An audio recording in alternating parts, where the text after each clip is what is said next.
ये अद्भुत शॉट है।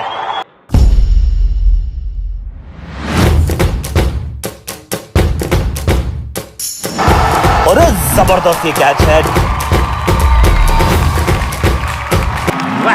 6 नहीं 8 नहीं 10 रन दीजिए इस शॉट को। इतनी दूर गई है गेंद एकदम स्लॉट में और पार्क किया पार्किंग लॉट में।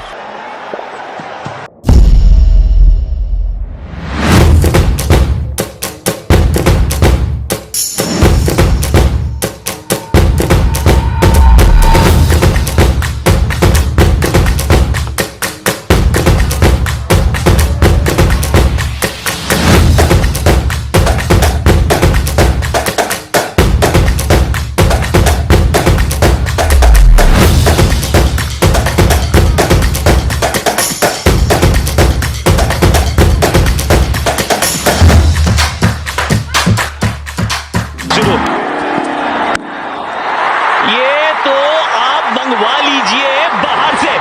नहीं मंगवाइए मत प्लीज। इसकी गुमशुदा तलाश केंद्र में रिपोर्ट।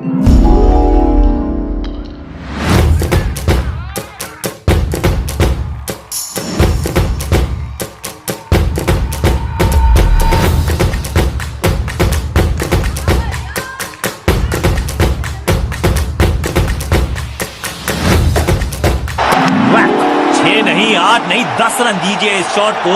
इतनी दूर गई है गेंद एकदम स्लॉट में और पार्क किया पार्किंग लॉट में।